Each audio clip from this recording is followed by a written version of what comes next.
The Prince of Providence is the story of Buddy Cianci, who was our longest-serving mayor in Rhode Island history, and one of the more colorful mayors you'll find anywhere in the country.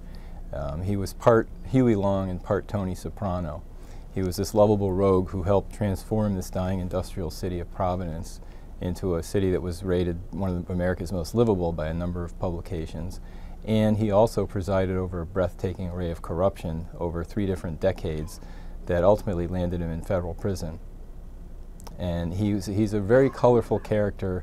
I call him America's longest-running lounge act, because he would be squired about the city in his chauffeur-driven limousine with a big jackbooted police officer by his side, and he'd have a cup of vodka in one hand and a cigarette in the other hand, and you know, the keys to the city and the jars of his mayor's own marinara sauce in the trunk of the car.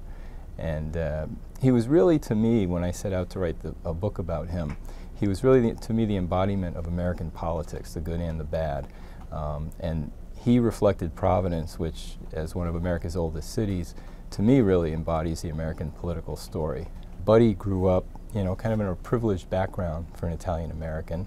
He grew up in the Silver Lake neighborhood of Providence, an old Italian enclave. And he went to Moses Brown, kind of a waspy private school on the east side near Brown University. And he became a lawyer, he became a prosecutor, prosecuted mobsters. He became a Republican in a democratic Irish city, and then he ran for mayor in the 1970s, 1974, and he basically upset the Providence Democratic machine, and he became this Italian-American Republican mayor in the 70s, and he attracted the attention of the White House at the time. Gerald Ford was the president, and Jerry Ford was very taken with him, and he saw him as a way to kind of embody what the Republicans were trying to capture, you know, the kind of vote that usually went Democratic. And Buddy had a featured role speaking at the 1976 Republican National Convention. He was a guy that was seen as potentially going places. He was very glib, he was articulate, he was a champion of cities and urban renewal, and some people audaciously even said he could be a potential vice presidential candidate, or at least go to the U.S. Senate, where he could have a very long and successful career. But then some problems ensued. Of course, Gerald Ford lost the election, and he went on to become mayor and get ensnared in some corruption. There was a massive investigation in the early 1980s. He had characters like Buckles and Blackjack and Bobo, who were running around the city public works department, stealing manhole covers, stealing city asphalt, cutting all kinds of crooked deals, selling city trucks to private owners, and that sort of thing. And then there was massive corruption, and several people in Buddy's administration went to prison. They never got to Buddy because his top aide never ratted him out. He went to prison instead himself. But Buddy was caught up in a personal marital dispute. He went through a nasty divorce.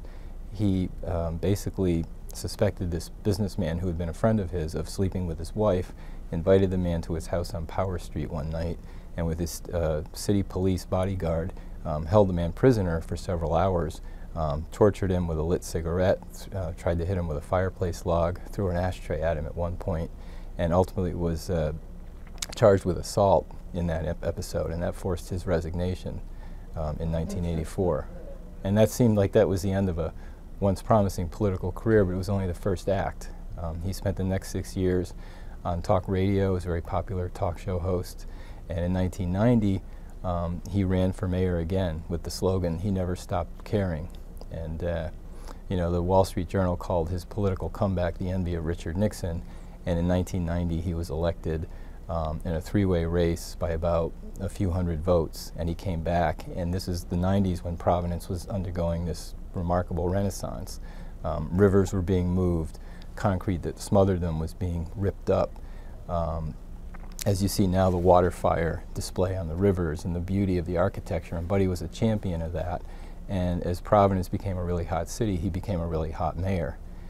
And things were going very well for him. But then, just as he was celebrating becoming the longest serving mayor in Providence history, the corruption reared its head again, and the FBI found this local businessman who agreed to go undercover into City Hall. He wore a wire, had a hidden camera, in the handle of his briefcase, and he taped various aides to Buddy, including his top aide, taking bribes at City Hall for city contracts and other favors. And this became known as a federal FBI case called Operation Plunderdome, and it was led by an FBI agent named Dennis Aiken, who was originally from Mississippi, and he led this investigation that ultimately resulted in Buddy's conviction.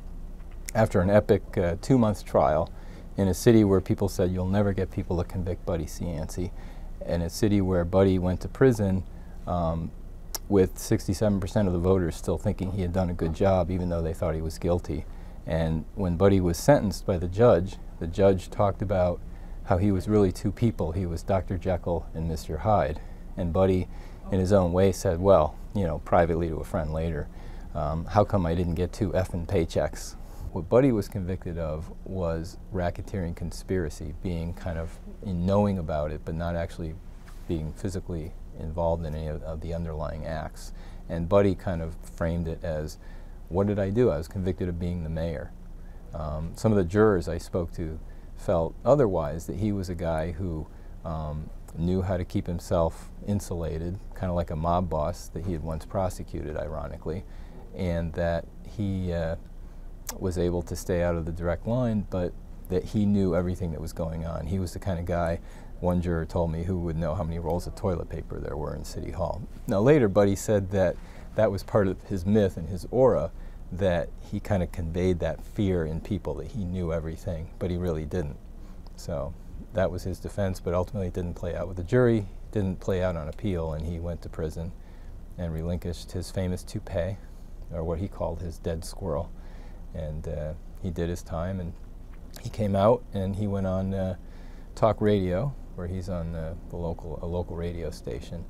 But it's interesting, Providence has changed a lot, and I think he went from being a really relevant political figure to being more like the quaint uncle who you kind of have around at holidays. But most of the people in Providence who live here when he got out of prison didn't live here when he went to prison, which it says something about the remarkable transformation of the city. There's a lot more Latino voters, there's a lot of young voters, we have a strong gay population, and the city has really changed. In his succession, the mayor that followed him was the first openly gay mayor of a large American city, David Cicilline, who's now in Congress.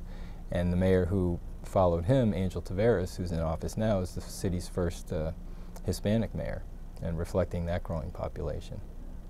Buddy Cianci is, I compare him to Huey Long in the sense that they were both, you know, incredibly charismatic figures.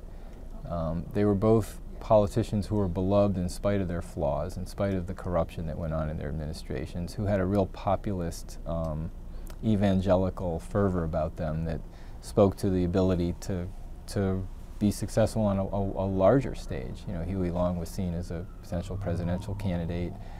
Buddy, as audacious as it seems, being from such a small city, was actually seen as somebody that could be a national figure in Washington. And in one of his pivotal moments of his career in the 1970s, he was in his first term as mayor. There was a U.S. Senate seat that had opened up in Rhode Island, and he thought about whether he should run or not, and he wound up ultimately being outmaneuvered by John Chafee, who went on to a legendary Senate career.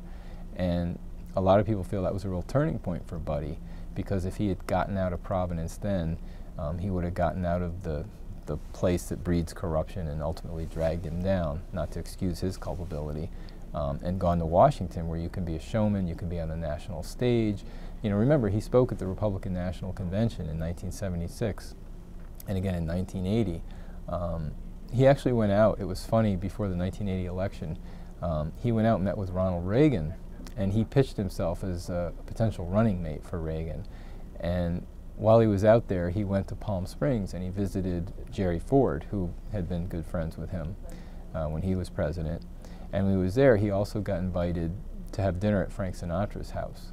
And so he's having dinner at Frank Sinatra's house, and as he tells the story, you know, he sees a picture of Raymond Patriarca on the wall behind the bar.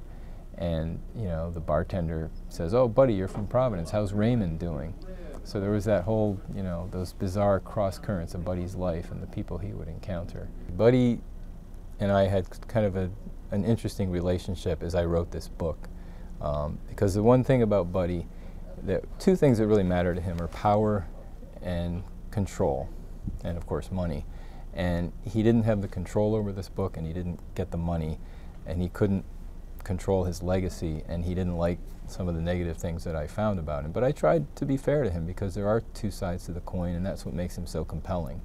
But Buddy always wanted to write his own book, and he later did a few years ago, called Politics and Pasta.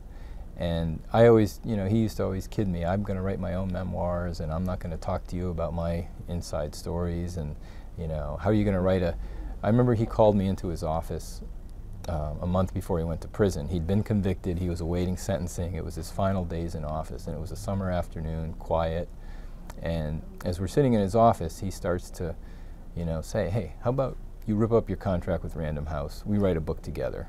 I'll get you an immediate, six-figure advance. How much are you getting? And I said, well, I'm not getting that much, but I'm getting enough to make it fair. And, it's really about more than money to me. It's about doing a good, telling a good story. And Buddy looked at me and says, why isn't it just about money? How could you sell yourself so cheap? And at that point, a thunderstorm started to kind of play out over City Hall, and there was a loud crash of thunder. And Buddy said, writing this book without me and my inside stories, it's kind of like the thunder without the lightning. This book, I think, says that American politics is a blood sport, that it's very entertaining. Buddy Cianci had a saying, when he was first elected mayor, he was the Republican candidate. He was championed by kind of the upper crust liberal set that lived up on the east side of Providence around Brown University. And they were the elites. They were the people that didn't need things from City Hall. They weren't looking for patronage or contracts. And they were looking for good government.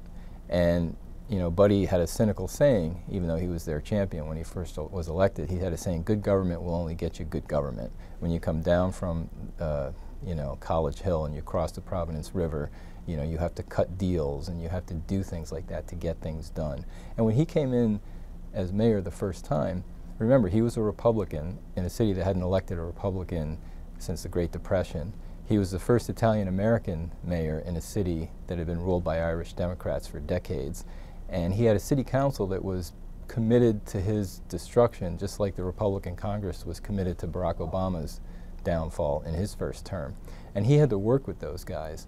And he did work with them, and he also, Machiavellian maneuvers that he had, he outlasted them, and he outmaneuvered them. There was this, they refused to confirm any of his appointments, and then there was a famous massacre, they called it, where the city council had a meeting and they didn't have a quorum because there were 3 members who had been arrested or indicted or convicted of various crimes, such as insurance fraud and fixing races at a local track. And so Buddy used that to kind of engineer a coup in which he took over the city council. And the LA Times came to town and did a feature about him. And he said that in the general population, the instance of felons is something like 1 in 10,000. On the Providence City Council, it's 1 in 8. The genius of Buddy was that he could connect with people. He had charm, he had charisma. He'd walk into a room, and if there were 100 people there and 99 loved him, he would go to the one that hated him and try to win that person over. And invariably he could. And they said that he would go to the opening of an envelope. And he would just show up at any event. I remember being a young reporter at the Providence Journal, not covering Buddy at the time, not covering City Hall. And I was at another reporter's backyard cookout in the summer, and we were sitting around in the backyard, modest house, drinking beer. And Buddy pulls up in his limousine as the mayor, and he shows up at the party. And it wasn't just a politician making a token appearance. He was there for hours. He was one of the last persons to leave. And so that kind of charm, and he was a champion of the city of Providence. The city was a downtrodden city. He would, go on national TV. He would go on the Don Imus show, and it was really popular, and he would sing the city's praises, and people loved him for that. They figured, we've always had corruption, it predates Buddy, it will post-date him, but at least he made us feel good about ourselves. At least he, helped put Providence back on the map. So that's why people loved him.